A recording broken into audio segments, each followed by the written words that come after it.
Bom estarmos na casa do nosso Deus para cultuarmos o seu santo nome.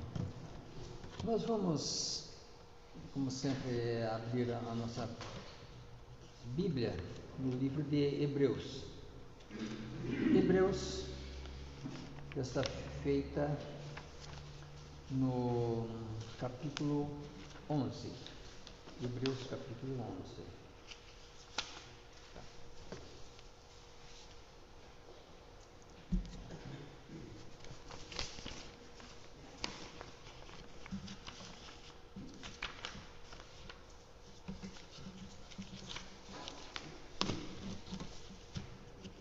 Diz-nos a palavra de Deus. Hebreus capítulo 11. Evidentemente não é todo o capítulo, né? Dos versos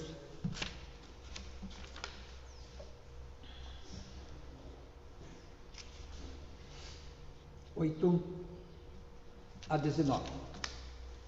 Hebreus capítulo 11, versos 8 a 19. Diz-nos a palavra de Deus.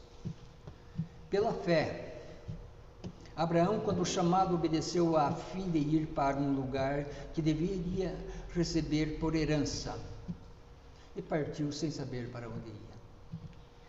Pela fé peregrinou na terra da promessa como em terra alheia, habitando em tendas com Isaque e Jacó, herdeiros com ele da mesma promessa, porque aguardava a cidade que tem fundamento, da qual Deus é o arquiteto e edificador. Pela fé também a própria Sara recebeu o poder para ser mãe, não obstante o avançado de sua idade, pois teve por fiel aquele que lhe havia feito a promessa. Por isso também, de um, aliás já amortecido, saiu uma posteridade, tão numerosa como as estrelas do céu e inumerável como a areia que está na praia do mar. Todos estes morreram na fé sem ter obtido as promessas, vendo-as, porém, de longe, saudando-as e confessando que eram estrangeiros e peregrinos sobre a terra.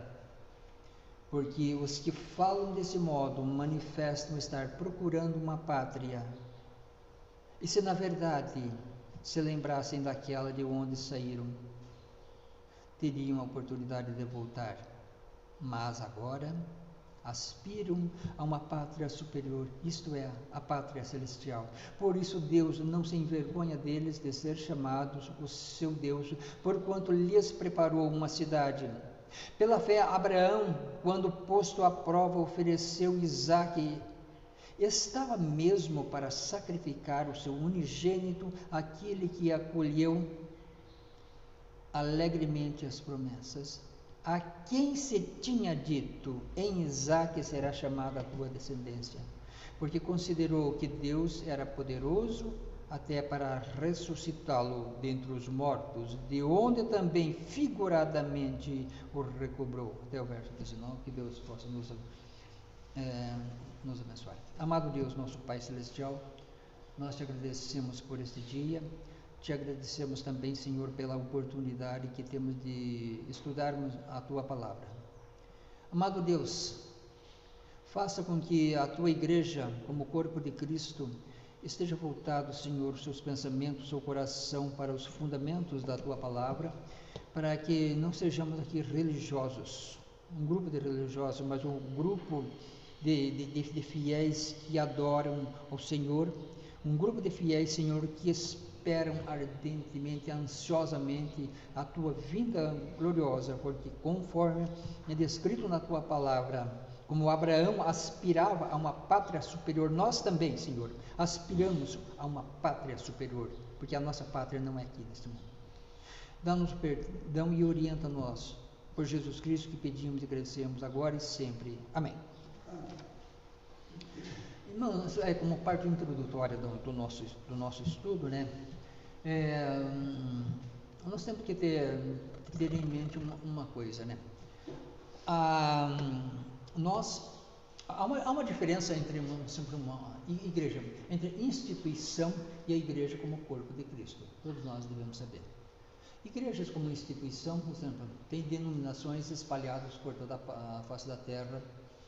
Cada instituição, cada denominação, ela tem os seus estatutos, tem as suas regras, tem as suas leis, que são uma diferente da outra. Isso é como instituição. Como corpo de Cristo, que é o nosso foco, o foco do nosso estudo, o corpo ele não pode ser dividido, né? Como corpo de Cristo nós somos um só. Não tem coisas à parte, né?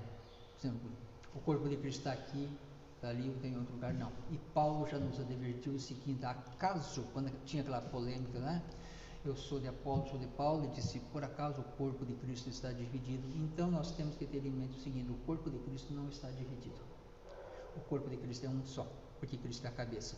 Então todos nós precisamos estar unidos. Essa é uma necessidade, ou seja, para termos uma igreja viva, para termos uma igreja ativa, para termos uma igreja que honre o nome do Senhor, para termos uma igreja em que nós possamos olhar na face de um do outro e percebermos a vida em Cristo, sentirmos esta vida que está em Cristo. Então nós precisamos estar ativos nesse corpo. Membros atrofiados, eles não têm função. Membros atrofiados, e nós não queremos ser membros atrofiados no corpo de Cristo. Portanto, o estudo da palavra de Deus, oração, meditação, ou seja, procurando viver uma vida diante de Deus, juntamente com Deus, é preciso a nossa dedicação. Não podemos dispensar a nossa dedicação, o nosso trabalho, nosso esforço na comunhão, na vida desse corpo, na comunhão com Cristo, na vida desse corpo. E aí nós necessitamos daquele elemento chamado fé. Então, como já nós falamos, o que é a fé? Então, já dissemos aqui que a fé não é aquela descrição encontrada nos dicionários ou qualquer outra definição particular. O capítulo 11 de Hebreu que nós estamos estudando, que já passamos aqui, principalmente no verso 1, não tem outro. Ele fundamenta muito bem isso aqui. Ora, a fé é a certeza de coisas que se esperam. Então, a fé é uma certeza de coisas que se esperam. Na vida comum, na nossa vida particular, quando você espera alguma coisa, seja lá o que for, você tem uma dúvida. Você espera, mas você não tem certeza. Espera. Por exemplo, eu emprestei o dinheiro para o Joaquim. Ele me disse que vai pagar no final do mês. Eu espero, mas pode ser que sim, pode ser que não. Eu estou trabalhando lá para o José Pedro. Ele disse que vai me pagar no final do mês. Pode ser que sim, pode ser que não. Qualquer coisa nesta vida, às vezes mesmo com um documento assinado, nós esperamos, mas às vezes nós temos aquela dúvida. Como diz na gíria, fica com o pé atrás. No reino de Deus não tem isso aqui. Então o livro diz: a fé é a certeza. Você tem certeza de coisas que se esperam. Você espera, mas você tem certeza. Você tem convicção do fatos que você não viu. Por exemplo, o céu. Quem que viu o céu? Não, ninguém viu o céu, mas eu tenho convicção que ele existe. Quem que viu a Deus? A própria palavra de Deus diz: ninguém viu a Deus, mas eu tenho convicção de que Deus existe. Então, isso é o elemento chamado fé. O que é? Então, a fé como já estudamos na aula passada, é o meio de locomoção entre eu e o Senhor Jesus Cristo, entre a igreja e o Senhor Jesus Cristo, que é um meio de locomoção. E nós só chegamos a Ele através da fé. Então, que a fé, sendo ela um dom de Deus, como diz, pela graça sois salvos mediante a fé, e isso não vem de vós, não é coisa particular de nós, mas é um dom de Deus. Então nós também temos que ter um certo cuidado para não ter fé na fé. O nosso foco é o Senhor Jesus Cristo, o nosso foco é o nosso Deus. Só que para nós chegarmos a Ele, eu preciso da fé, você precisa da fé. Você vai dizer, o incrédulo, quem é incrédulo, ele não pode ter fé. Porque o incrédulo, ele não crê na existência, por exemplo, dos céus. Se você disser, muitas pessoas têm essa resposta: o céu é a glória de Deus, é um lugar preparado para nós. E o incrédulo diz o seguinte: mas alguém já foi lá e voltou aqui para dizer, para testemunhar se é verdade? Alguém foi lá e viu como é e voltou aqui, né? Então o incrédulo não pode ter fé. Como é que o incrédulo vai ter fé? O ateu, ele não pode ter fé, porque ele não crê nessas coisas. Alguém prova, alguém teve lá. Então, para o mundo, para o incrédulo, o céu, morada de Deus, o que Abraão aspirava, que nós aspiramos, era como se fosse um lugar que estabelecesse uma comparação entre o mundo e esse outro lugar. O céu e o mundo.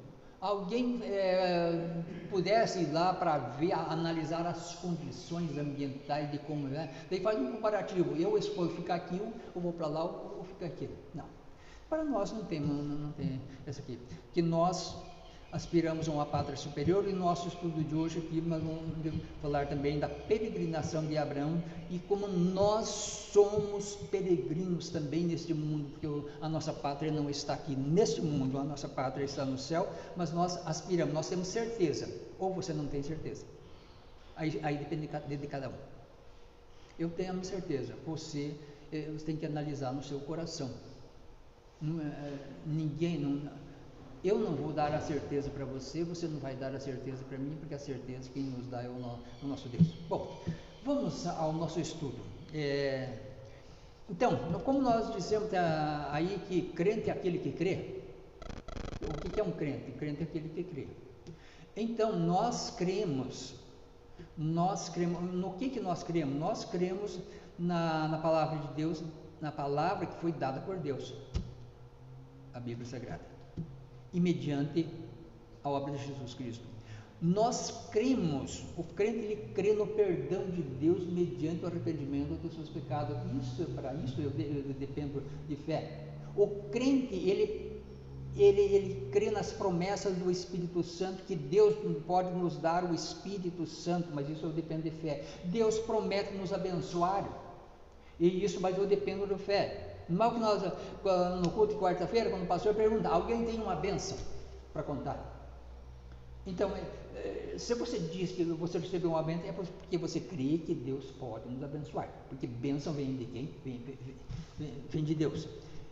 Ele promete, o Senhor Jesus Cristo, na sua palavra, ele promete que ele mesmo voltará. Ele disse: eu voltarei. Ele mesmo afirmou que eu voltarei para esse mundo, e esse mundo será transformado.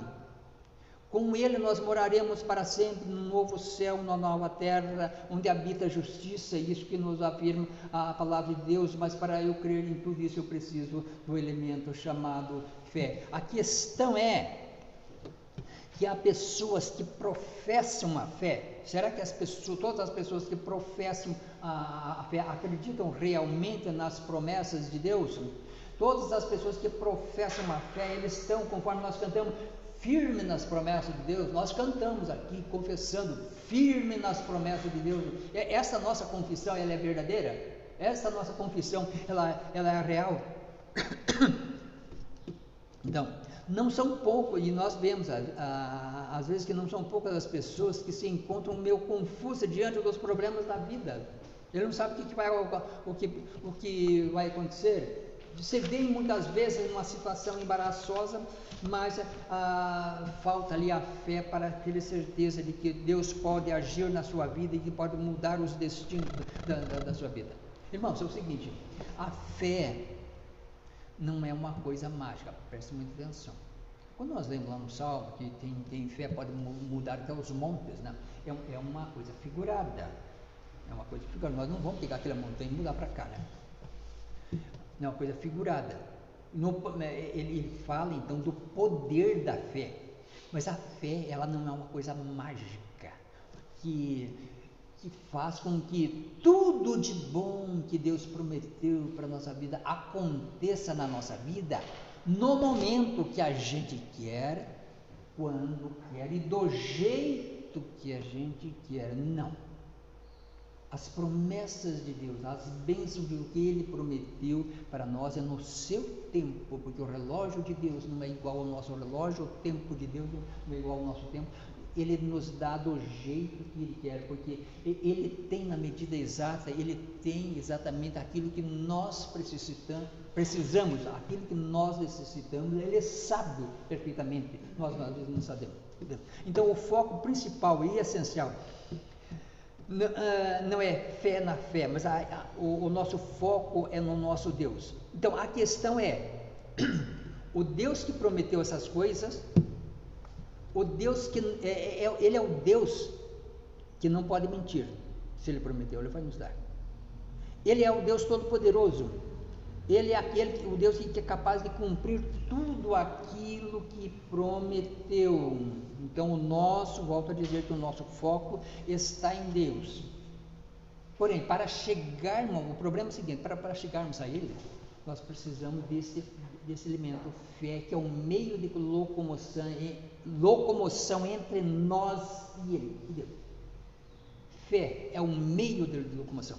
Então, quando o autor da carta aos Hebreus, ele citou, por exemplo, que nós vimos na aula passada, os exemplos de Abel, Enoque e Noé. Quando ele fala, por exemplo, de Abel, a fé que teve esse moço, a fé que teve esse rapaz, quando ele ofertou, ele fez a sua oferta ao Senhor, que o Senhor recebeu a oferta de Abel e não recebeu a oferta de Caim. Deus recusou a oferta de Caim, porque a oferta de Abel foi feita com fé. É indescritível, nós não temos noção do que se passava no coração de Abel, mas Deus sabia que Deus aceitou a oferta de Abel. Então, meus irmãos, em se tratando de fé, tudo que nós fazemos, Senhor, para o Senhor, tudo que nós fazemos para o Senhor, nós temos que ter essa dose de fé e fazer com o nosso coração. Quando você vem trazer a sua oferta aqui, ainda que seja 10 centavos, não tem problema, ainda que seja 10 centavos, faça com o coração. Nós já falamos isso na aula, faça com o coração, faça com a alma. Você vai tocar, faça com o coração, faça com o coração. O pastor ligou ontem para mim, disse: o pianista não vai poder vir, não é muito para você. Não é muito, porque eu faço com o coração. Nós temos que fazer com o coração, nós temos que fazer com fé, porque se nós fazermos a coisa obrigado, se nós fizermos a coisa meio obrigado, meio empurrado, sabe o que acontece? Assim como Deus rejeitou a oferta de Caim, Ele pode rejeitar a nossa oferta, porque é o serviço que nós prestamos para Deus. Olha, quem tem funcionários, por exemplo, olha, veja bem, o funcionário presta serviço ao seu patrão, e quando o funcionário não presta um bom serviço, ele é chamado a atenção pelo seu patrão. O patrão tem o direito de chegar aqui: escuta, aqui não está bem feito, faça do jeito que eu mandar. Assim também nós, como servos de Deus, se é que nós temos essa consciência de que nós somos servos de Deus, nós somos servos, não patrão. Como servo de Deus, Deus ele nos chama a atenção, então Ele quer que a gente faça o serviço com o coração. Ele quer que faça com a alma. Qualquer coisa que você fizer. Olha, aquele moço lá que está sentado ali, é o porteiro ali, está atendendo a porta, não é isso? Ele tem que fazer com o coração, por isso que ele está alegre lá, porque ele faz com o coração. Porque ele está fazendo, não para a igreja, não para o pastor, ele está fazendo para o Senhor. Então, meu irmão, nesse contexto, nós já vamos abordar hoje no nosso estudo a vida de Abraão, que foi chamado o pai da fé, o pai da nação de Israel, o pai dos crentes, o amigo de Deus. E o autor da carta aos Hebreus sabia que os crentes daquela época que eles estavam falando, eles conheciam muito bem a vida de Abraão, e por isso que ele explorou aqui neste texto, falando especificamente da vida de Abraão. Então nós queremos aqui, nesse estudo, relatar, na continuidade desse estudo, 5 episódios acontecidos na vida de Abraão, ou seja, relatar 5 fatos, 5 fatos acontecidos na vida de Abraão. Vamos lá. O primeiro episódio acontecido aqui, no chamado de Deus para a vida de Abraão, está no versículo 8, né? Alguém, por favor, pode ler para 11 do texto que nós lemos, pode ler para nós? José, lê para nós o verso 8. Pela fé, Abraão, sendo chamado, obedeceu, saindo para um lugar que havia de receber por herança, e saiu sem saber para onde ia. Interessante, saiu para onde? Esse foi o chamado de Deus. Tudo tem o primeiro passo, e o primeiro passo foi esse aqui, o chamado de Deus. O que ele Deus diz? Olha, sai da tua terra, sai da tua parentela. O que ele diz? O texto diz, ele saiu, partiu sem saber para onde ia. Parece meio contraditório sair daqui para um lugar. Alguém vai dizendo, mas isso não existe. Alguém pergunta, você vai sair de carro a pé? Para onde você vai? Eu vou para tal lugar, eu vou para determinado lugar. Se alguém perguntar, para onde você vai? Você vai, eu não sei para onde é que eu vou. Ele vai fazer a segunda pergunta, o que está acontecendo com você? Tem alguma coisa errada? Como é que você vai sair sem saber para onde você vai? A não ser que você saiu para dar uma caminhada, para fazer um passeio para a cidade. Mesmo assim, você vai saber para onde vai. Agora aqui o texto diz que Abraão saiu sem saber para onde ia. Deus não disse, sai da tua terra, da tua parentela. Isso aqui necessita de fé. Então o primeiro... ainda vamos ver um texto acontecido lá em Gênesis 12, de 1 a 3, quando Deus disse, é o que o autor está se referindo ao texto lá no começo do mundo, um pouco depois do começo do mundo. Ora, disse o Senhor a Abraão, sai da tua terra, da tua parentela e da casa do teu pai e vai para a terra que eu te mostrarei. E daí o seguinte, de ti farei uma grande nação e te abençoarei e te engrandecerei o nome, se tu uma bênção. Então a promessa de Deus para Abraão primeiro tinha uma ordem, sai da tua terra, sai daí do lugar que você está. E em segundo lugar, havia uma promessa, farei de ti uma grande nação e te abençoarei e te engrandecerei. Farei de ti uma grande nação. Aí era a bênção. Abraão não questionou a Deus, ele seguiu, fez o que tinha de fazer. Então ele diz, abençoarei os que te abençoarem e amaldiçoarei os que te amaldiçoarem. Em ti serão benditas todas as famílias da terra. Abraão, ainda nesse texto, ele tinha 75 anos, segundo o texto de Gênesis, e Deus prometeu que daria a ele uma terra numerosa, mas Abraão, veja bem, Abraão não tinha filhos. Havia uma promessa para Abraão que lhe daria uma terra, uma grande terra, uma terra numerosa para os seus descendentes, mas Abraão não tinha filhos. Além de não tinha filho, a sua mulher, a Sara, era estéril. Uma coisa humanamente impossível. Naquela promessa de Deus, de ti farei uma grande nação. Os seus herdeiros, os seus descendentes serão uma grande nação. Então Deus prometeu que ele seria grandemente abençoado. Deus falou que nele seriam abençoadas todas as nações da terra. Então, por essa razão, o Senhor ordenou que ele saísse sem revelar para onde ia. Nisto consentiu a sua fé em crer em Deus, sem mesmo ter as promessas reveladas e sem saber os detalhes, ou seja, sair sem saber para onde você vai, é o que Deus diz, sai da tua terra.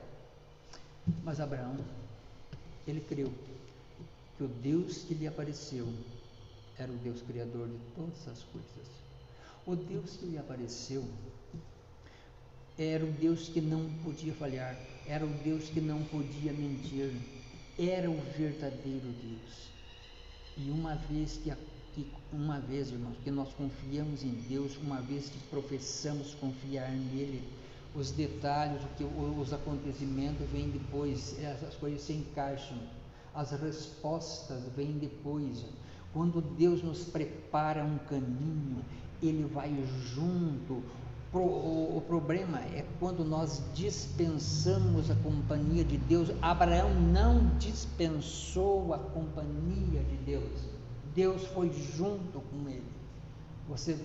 Abraão, você não sabe no momento, depois ele soube, depois quando chegou em Canaã, ele soube, mas você, nesse momento, você não sabe para onde vai, mas eu vou junto com você. Essa era a promessa de Deus. Eu estarei contigo. Bom, então Abraão saiu da sua terra, saiu do seu conforto. Ele poderia questionar a Deus: Senhor, tudo que eu tenho aqui, minha terra, o meu gado, minhas ovelhas aqui, eu consegui aqui com o meu trabalho, com o meu suor. Não é assim que o povo diz? Com o meu suor, com o meu trabalho. Ele não questionou a Deus, ele obedeceu a Deus e foi. Bom, então nós vamos passar para o segundo episódio, segundo passo.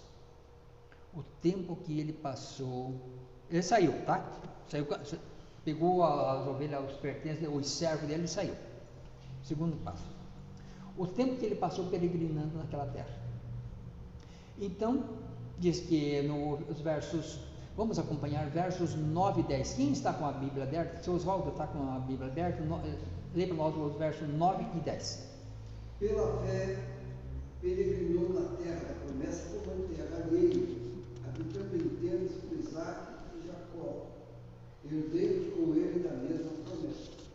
Porque aguardava a cidade que tem fundamento, da qual Deus é o arquiteto e edificador. Do qual Deus é o arquiteto e edificador. Então Abraão saiu peregrinando.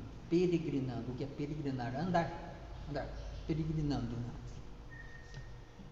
Abraão, lá na história que nós vimos no Antigo Testamento, nessa sua peregrinação, ele não estava preocupado se chegar a um lugar e ia ter a sua fazenda, as suas casas, o seu apartamento. Ele tinha consciência de que era um peregrino. Mas aqui no texto que nós lemos, olha a fé deste homem. Ele aguardava a cidade que tem fundamentos, da qual Deus é o arquiteto e edificador. O texto não está falando aqui de edifícios comuns, não está falando dos edifícios que tem lá em Jerusalém, dos prédios que tem em Jerusalém lá. Arquiteto, a cidade que tem fundamentos, da qual Deus é o arquiteto e edificador. Ele aspirava lá na frente, via as promessas da cidade de Deus, do descanso eterno. Ele sabia que ele era um peregrino e que o que lhe aguardava, segundo as promessas de Deus, estava na frente. Morreu sem ver as promessas, mas ele permaneceu firme nas promessas de Deus. Então, o Antigo Testamento diz que depois de muito tempo, Abraão chega a Canaã, a terra que Deus prometera. Mas acontece que essa terra estava ocupada. Não era um jardim desocupado, ali não tinha 1 metro quadrado desocupado, era onde ele podia chegar aqui, trabalhar, um jardim, coisas bonitas. Aquela terra estava ocupada por pessoas más. A única coisa que o texto diz que Abraão, ele comprou até um lugar lá para fazer uma sepultura para a sua mulher. Abraão, ele morou sempre, toda a sua peregrinação, ele morou em tendas. Veja bem, tendas. Sabe que nós não chamamos de tenda, nós chamamos de barraco. Pegava a lona lá e armava um barraco. Ele morou assim. sempre morou em tendas. Peregrino não tem cidade, não tem casa própria. Peregrino passa tempo em lugar, levanta a tenda e vai para outro lugar. Abraão morreu sem ter recebido a promessa. Abraão morreu sem ter conquistado apartamento ou casa. Abraão não quis comprar nem um pedaço de terra porque Deus havia prometido muita terra para ele, mas ele não estava preocupado com isso. Abraão olhava além das promessas. Verso 10, pastor, lê para nós o verso 10, por favor. A versão um pouco diferente. Tá. Abraão esperava confiantemente pela cidade de alicerces eternos, planejada e construída por Deus. Era isso que ele esperava. Onde era essa cidade? Onde é hoje a nossa cidade, a nossa futura cidade? Então, meus irmãos, nós como peregrinos, nós também aguardamos uma cidade. Nós como peregrinos aguardamos a nossa casa eterna, aquela casa que Jesus disse assim: eis que vou preparar-vos lugar, eis que eu vou preparar-vos lugar. E lembramos que Jesus disse: o meu reino não é deste mundo, mas eu vou preparar o lugar. Então, a aplicação para a nossa vida é que nós aqui somos peregrinos, não somos dono de nada, porque ao Senhor pertence a terra e tudo que ela possui. A nossa casa não pertence a nós até tem um último dia da nossa vida, que a nossa casa vai pertencer a nós. Depois os descendentes vão lá e tiram um documento que a gente não vai conhecer, chamado certidão de óbito. A gente não vai conhecer, é um documento que a gente não vai conhecer, que o próprio não vai conhecer. A partir desse momento, as posses serão de outro, porque nesse mundo nós não somos dono de nada, somos herdeiros, porque nós somos peregrinos, nós temos que tomar consciência disso. Bom, terceiro episódio tem a ver com o fato de Abraão ter crido nas promessas. As duas primeiras nós falamos de terra, mas esse terceiro ele tem a ver com terceiro precisa ter a ver com o filho. Vamos ver o que diz os versos 11 e 12. Seu Ari, por favor, leia para nós os versos 11 e 12 desse mesmo capítulo. Pela fé também, a própria Sara recebeu o poder para ser mãe, não obstante o avançado de sua idade, pois teve por fiel aquele que lhe havia feito a promessa. Por isso também, de um aliado já amortecido, saiu uma posteridade tão numerosa como as estrelas do céu e inumerável como a areia que está na praia do mar. Duas coisas que Deus prometeu ali: terra e descendência. Terra e descendência. Parece contraditório porque a Sara era estéril. Como é que vai ter? Sara é estéril. Como é que vai ter descendência? Descendência de Deus. Até agora, Isaac não tinha. Abraão era idoso, também sua mulher. Eles eram idosos, 90, por aí, 80, 90 anos. Sara também. Mas aconteceu um episódio. Velhos e a mulher estéril. A visita de um anjo, Gênesis 18, 9 a 14, lá tem aquela história que nós... Certa vez, então, eles receberam a visita de dois anjos. Está em Gênesis 9, 18, 9 a 14. Quero ver, eu quero a participação. Aline, pode ler para nós. Gênesis, capítulo 18, dos versos 9 a 14.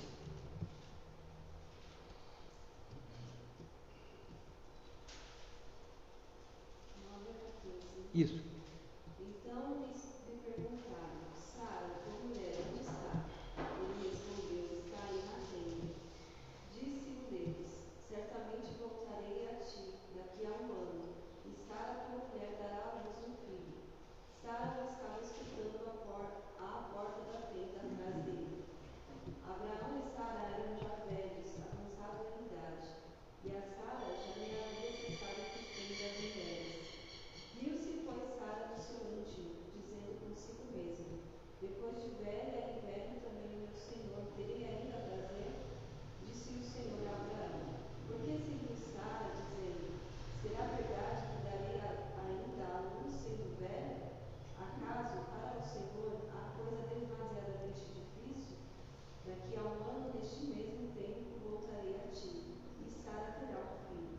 Então, então, primeiro a análise da situação, da coisa natural, como era normal e natural Sara, ao ouvir a voz de Deus através dos anjos, que daria e ela teria um filho, ela riu, ela não acreditou. Não, isso aqui é impossível. Nós dois aqui, o casal, nós já somos avançados em idade. Quando diz assim, já havia passado as mulheres, cessado o consumo, o costume das mulheres, que não é preciso, dispensa explicações, todo mundo sabe o que é. Diz, é impossível uma coisa dessa. Eis que o Senhor fala através do anjo. Para Deus, existe alguma coisa impossível? Aí entrava na vida desse casal a intervenção de Deus. Deus falando, mas é impossível para mim. Deus falando, assim, para mim é impossível realizar alguma coisa. Então, o Senhor apareceu e prometeu que dali a um tempo nasceria o filho da promessa.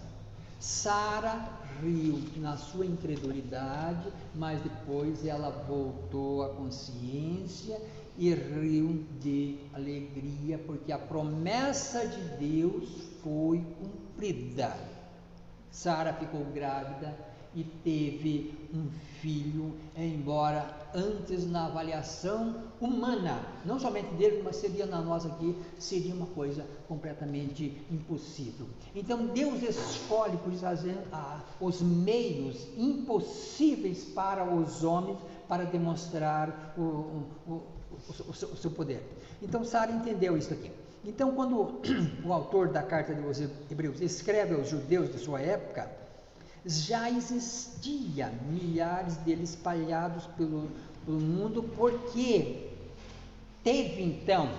começou a descendência, a raiz ali, filho de Abraão, Isaac, filho de Abraão, começava ali a raiz da descendência de que Deus havia prometido. Embora Abraão idoso, a esposa estéril, mas eles conseguiram visualizar tudo isso pela fé.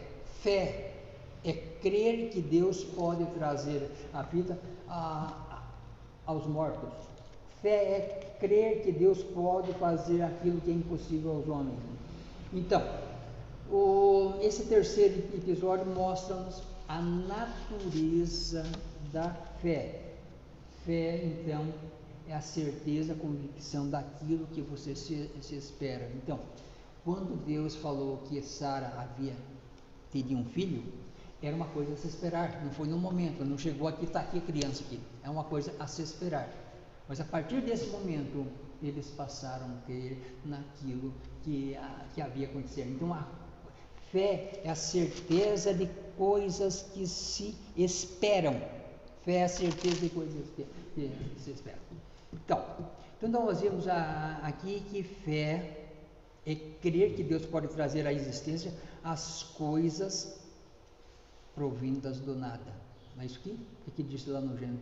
E disse Deus, haja luz e houve luz. Onde é que estava a matéria da luz? Onde é que estavam os elementos para fabricar a luz? Não, esses elementos eram do nada. Disse Deus, haja luz e houve luz. E assim todas as coisas. Então nós estamos falando do Deus que do nada criou todas as coisas. Nesse mesmo estudo vamos para o quarto episódio, o quarto fato. O quarto episódio que fala de fé encontrada em Abraão.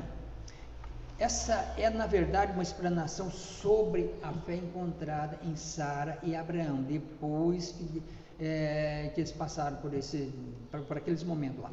Como também em Isaac e Jacó, que deram testemunho dessas promessas aos pagãos que moravam em Canaã.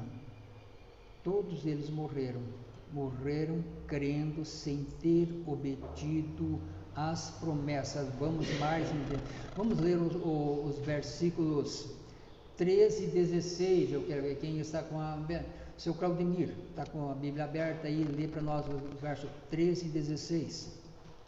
Todos estes morreram na fé, sem ter obtido as promessas, vendo-as, porém, de longe, e saudando-as e confessando que eram estrangeiros e peregrinos sobre a terra. Porque os que falam desse modo manifestam estar procurando uma pátria. E se na verdade se lembrasse daquela de onde saíram, teriam oportunidade de voltar. Mas agora aspiram a uma pátria superior a isso, celestial. Por isso Deus não se envergonha deles, ter chamado o seu Deus, porquanto lhes preparou uma cidade. Muito bem. Então, todos eles morreram sem obter a promessa. Nós vimos também a vida de Noé, estudamos na aula passada, Noé. Uma diferença entre Abraão e Noé. Abraão morreu sem ver a concretização das promessas. Noé trabalhou mais ou menos 120 anos para construir a arca, mas ele viu o seu projeto consumado, viu o dilúvio, viu a sua família ser salva das águas.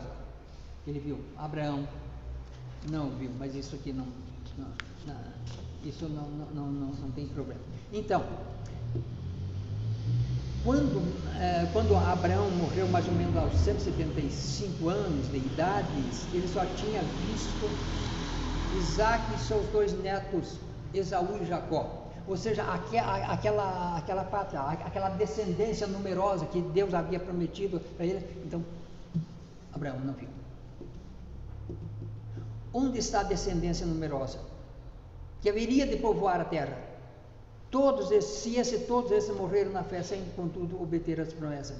Quem é Deus? Ele é o que faz todas as coisas, todo-poderoso, nada lhe é impossível, porque 1000 anos aos seus olhos são como um dia de ontem que passou. Por isso, vivemos pela fé, aguardando o tempo de Deus, aguardando o tempo de suas promessas, aguardando o tempo de suas promessas. O último episódio que eu fiz aqui, ou seja, o episódio final, durante a peregrinação de Abraão, é aquele narrado em Gênesis 22, quando Deus lhe apareceu, determinou-lhe que oferecesse seu filho Isaac, o filho unigênito a quem o amava.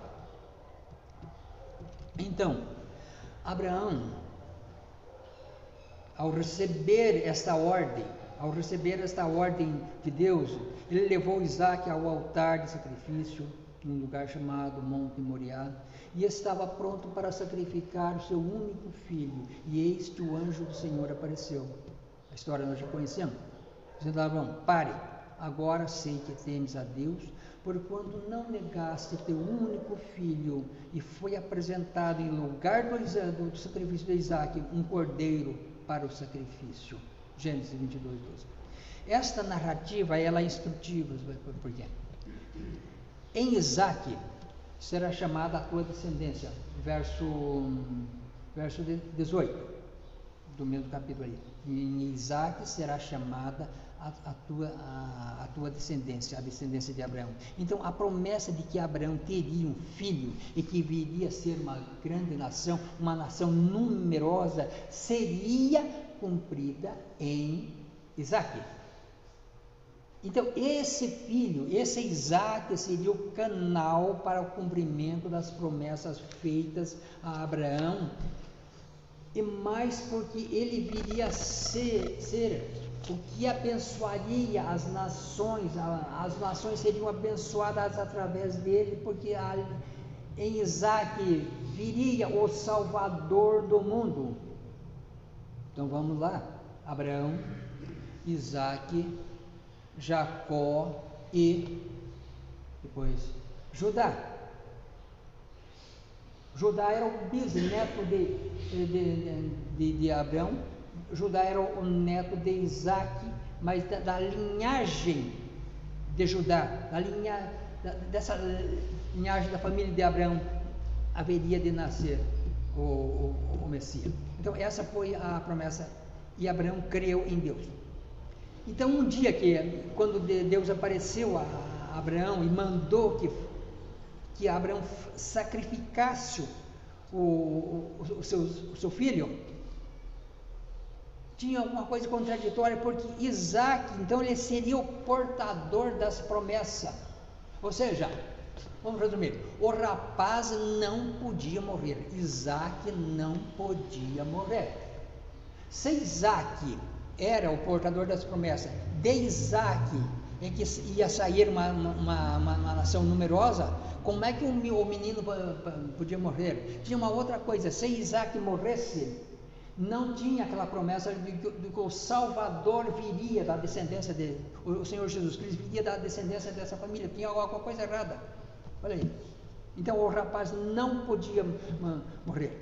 Mas Abraão, o que Abraão creu? Ele creu que Deus era poderoso para ressuscitar o Isaac. Abraão creu que Deus era poderoso para ressuscitar o Isaac. Então, obedecendo a Deus, crendo que Deus traria de volta a vida, ele fez o que Deus mandou. Chegou lá ao monte, ele pega o Isaac, pega o jumento, pega a lenha, o cutelo, faz o fogo e diz ao seu servo: fique aqui que nós vamos adorar a Deus e voltaremos. E diz assim: voltaremos. Abraão tinha uma certeza: nós voltaremos. Ele voltava com Isaac o ressuscitado. Nisto consistiu a sua fé. Confiou que Deus não falha. Confiou que Deus cumpre o que ele prometeu, que ele vai cumprir. Confiou que ainda que Isaac tivesse que ser sido morto, ele poderia ressuscitar o filho. Então, para terminarmos, irmãos, essa trajetória de Abraão, desde o princípio até o último instante aqui, mostra o agir de Deus. Não aconteceu na vida de Abraão, mostra o agir de Deus na vida de uma igreja, mostra o agir de Deus na nossa vida, né? Então, como nós vemos, em Isaac foi chamado, estaria aquele, a promessa de terras e de uma descendência. Deus cumpriu. Abraão não viu a sua descendência. Abraão não viu as terras conquistadas, porque, conforme nós sabemos, depois de Jacó, que teve os seus 12 filhos, né? Sabe que Jacó teve os seus 12 filhos, né? Está escrito lá, Rubem, Simeão, Levi, Judá, Issacar, Zebulon, tá? Tem esses 6 primeiros que eram os filhos de Lia. Não. Depois tem o Dan e Naphtali, que eram os filhos de Bila, serva de Raquel. Depois nós temos Gad e Azer, que eram os servos de Lia. E finalmente Benjamim e José, que eram os filhos de Raquel. Desses 12 meninos, é que começou as tribos a espalhar, e nós temos, então, até hoje, judeus espalhados pelo mundo inteiro. E ali sempre uma coisa, onde estava o povo de Deus, embora imperfeitos como nós, pecadores como nós somos, Deus sempre protegeu, sempre Deus pôs a sua mão para lhe abençoar. Embora Israel ficasse 70 anos no cativeiro dos babilônios, mas Deus retornou para a sua pátria. E onde está até hoje, segundo as promessas de Deus, onde está o povo de Deus? Os grandes cientistas sempre têm sangue judeus. Na Segunda Guerra Mundial, o ódio de Hitler, ao olhar os judeus que habitavam na Alemanha, eles tinham fábricas, era um povo que prosperava. O ódio de Hitler contra os judeus foi porque o povo de Deus progredia. O povo de Deus lá na Alemanha dava emprego até para os alemães. O povo de Deus, onde ele está, ele progride, porque Deus é fiel no cumprimento de suas promessas. Tá? Conclusão. Vamos concluir então. O que nós podemos aprender sobre a fé?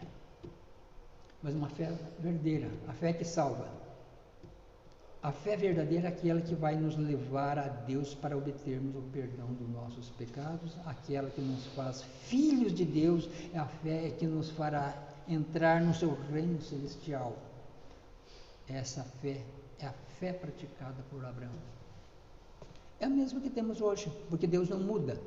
Deus é o mesmo Deus de Abraão é o mesmo Deus de hoje. Todas as suas promessas que ele fez a Abraão se cumpriram em Cristo Jesus. Todas as promessas que ele fez a Abraão se cumpriram em Cristo Jesus. Então, os descendentes que abençoaria o mundo não era Isaac, mas Cristo.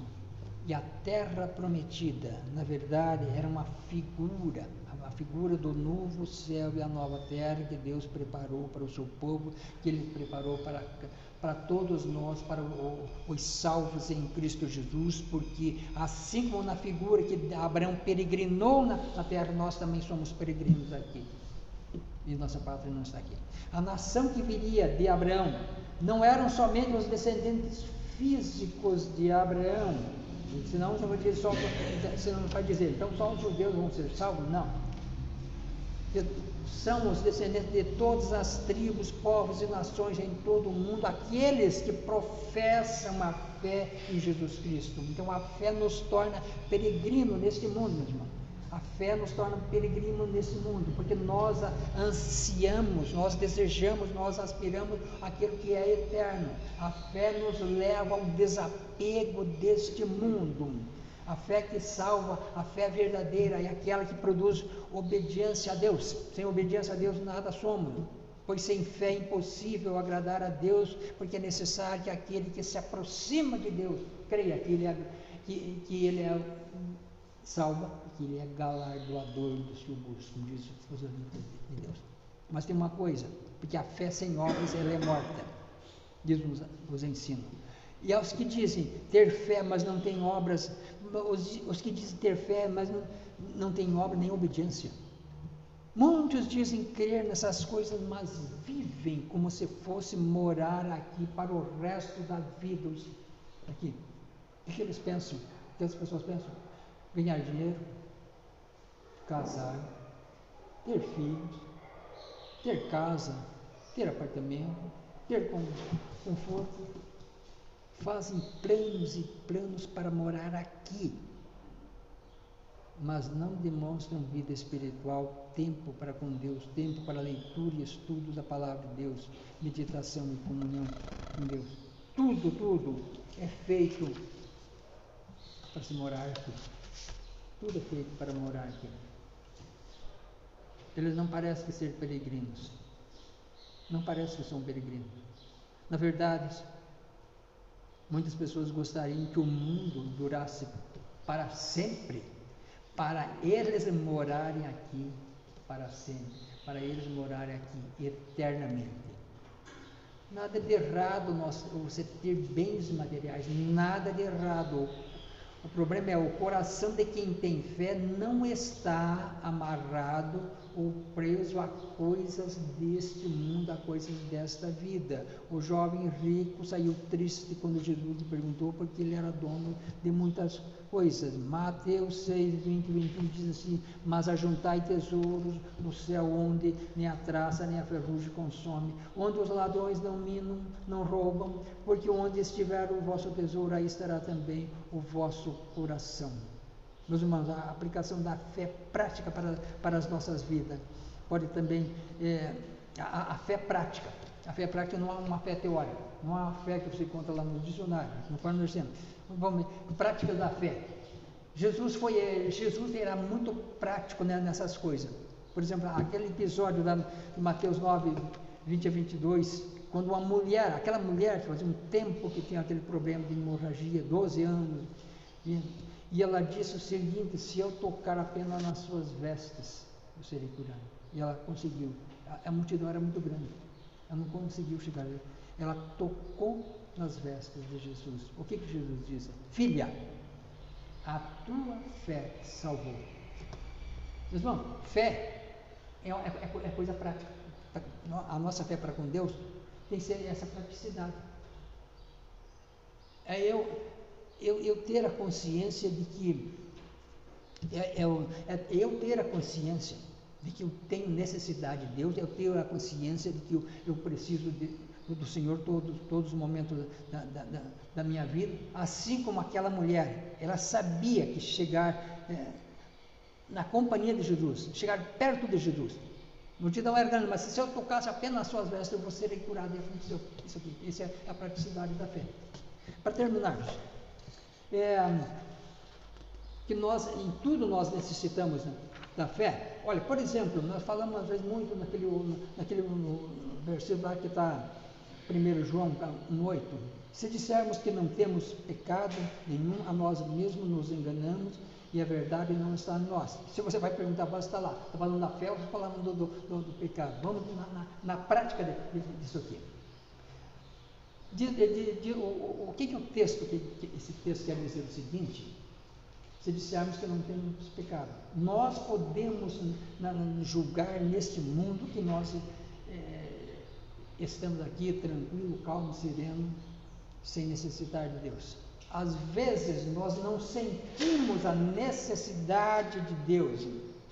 Às vezes nós não julgamos uma pessoa moralmente correta. O que é uma pessoa que moralmente correta?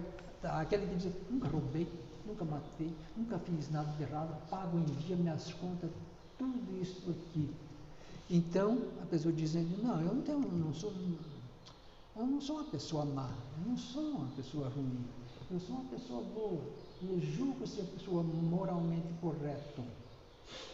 Moralmente correta. Tem um problema. Sabe qual que é o problema aqui? O problema é que o diagnóstico de Deus não é o nosso diagnóstico. É como você, por exemplo, você vai ao médico, consulta lá e ele você está com câncer. Tem aqui os procedimentos para você fazer e você ignora. Se nós ignorarmos o diagnóstico de Deus, ele já deu o diagnóstico aqui. Aquele que disser que não tem pecado, está enganando a si mesmo. O pior engano que tem é nós enganarmos a nós mesmos.